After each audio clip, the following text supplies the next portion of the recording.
Salut à toi! Dans cette petite chronique, laisse-moi te présenter la voix d'une jeune prêtresse et d'un dragon, les chroniques d'Asfaréo.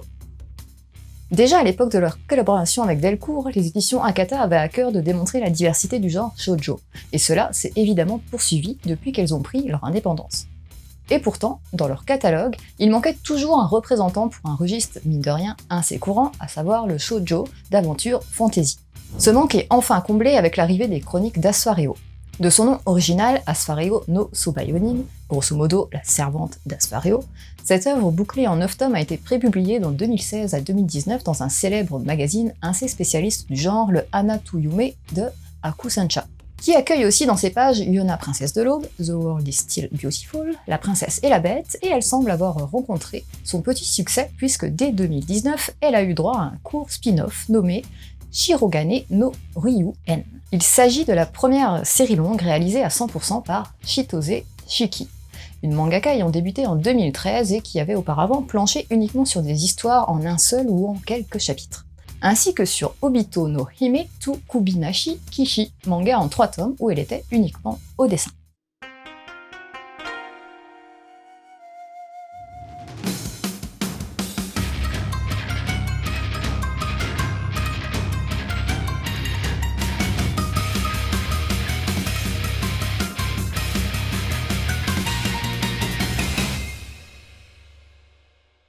Nous voici donc ici dans un monde imaginaire et plus précisément au sein du royaume d'Asfaréo, un royaume protégé par le pouvoir d'un dragon bleu dont la force vitale influe sur le climat et sur la luxuriance de la nature.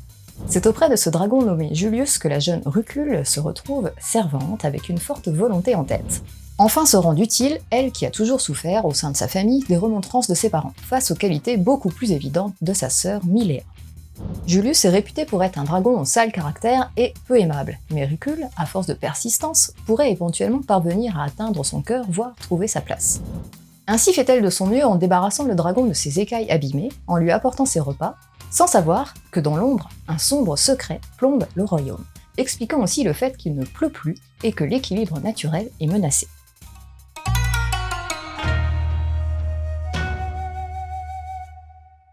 Les shoujo d'aventure, liant une jeune héroïne à un charismatique dragon, c'est pas forcément ce qu'il y a de plus original tant on a déjà pu voir des récits axés là-dessus. Ne serait-ce que le sympathique Strange Dragon, sorti chez Doki Doki en 2018. Et sur ce créneau, Chitose Shiki ne semble pour l'instant pas vraiment vouloir chercher l'originalité en offrant un début d'œuvre somme toute très prévisible et même très rapide dans son premier chapitre qui règle de façon presque expéditive tout un premier complot autour du véritable roi du royaume, et qui fait évoluer vraiment très vite la consolidation du lien entre Rucule et Julius. En cela, on se dit volontiers que ce premier chapitre était peut-être au départ prévu pour n'être qu'un one-shot avant que l'engouement du public n'incite à en faire une série, mais il s'agit d'une simple hypothèse. Après ce premier chapitre, la suite ne sort pas forcément beaucoup plus des sentiers battus. Rucule devra faire face à un vague petit complot visant à l'éloigner, elle qui n'est qu'une servante, puis elle commencera vite fait les recherches concernant la malédiction pesant sur Julius, tout en continuant de se rapprocher de lui malgré certains moments difficiles. Le principal problème dans ce début d'œuvre, c'est que la mangaka va parfois vraiment très vite en besogne. Il n'y a pas de réelle introduction puisqu'on est plongé d'emblée dans le vif du sujet. Les premiers problèmes sont vite résolus et ne semblant pas vraiment avoir d'impact.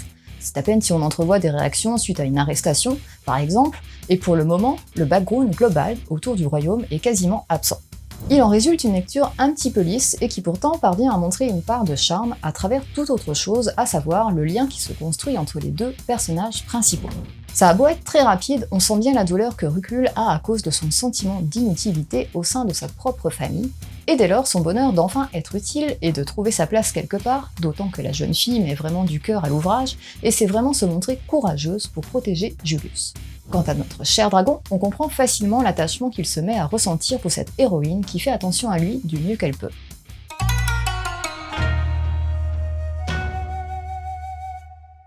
Concernant le style de la mangaka, il sera possible de trouver qu'elle prend pas mal de petits raccourcis dans la mise en scène de certains événements censés être forts et de dénicher pas mal de petites irrégularités dans son trait. Anatomie parfois aléatoire, les bras notamment, Manque de profondeur, décor souvent très standard à base de trame, design du dragon peu dense, on voit rarement ses écailles, son corps est généralement ramé de façon simple.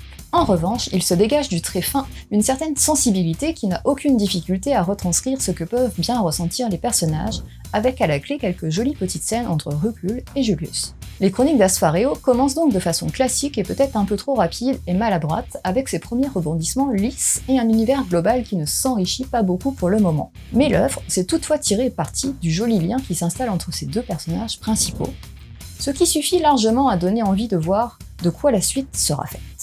Ça tombe bien, le tome 2 est sorti en même temps que le premier.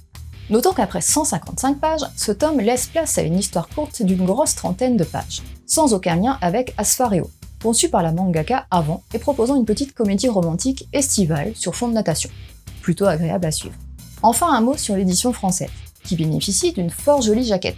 Si l'illustration et le contour sont les mêmes que pour la jaquette nippone, on a droit à un fond rose différent qui suit bien, ainsi qu'à un logotitre très bien travaillé de la part du graphiste Tom Spade Bertrand. À l'intérieur, la traduction de Sei Sibo souffre de quelques rares petites coquilles, mais rien de grave, juste un oubli de S, ce genre de choses. Mais se veut surtout clair en collant bien au personnage et le lettrage d'Elsa Becker est tout à fait convaincant.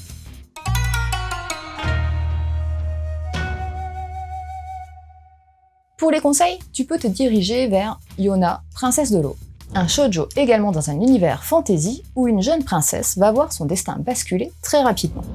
Mais aussi Dresseuse de monstres, où des jeunes filles sont en apprentissage pour le métier de dresseuse de kaiju. Un mélange de fantastique, d'humour et de fraîcheur.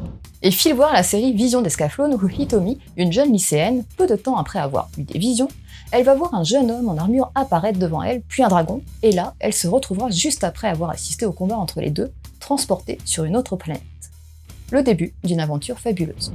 Voilà, c'était Flo, j'espère que cette chronique t'aura donné envie de lire les chroniques d'Asfaréo. Sur ce, je te laisse et continue de suivre la voie du manga.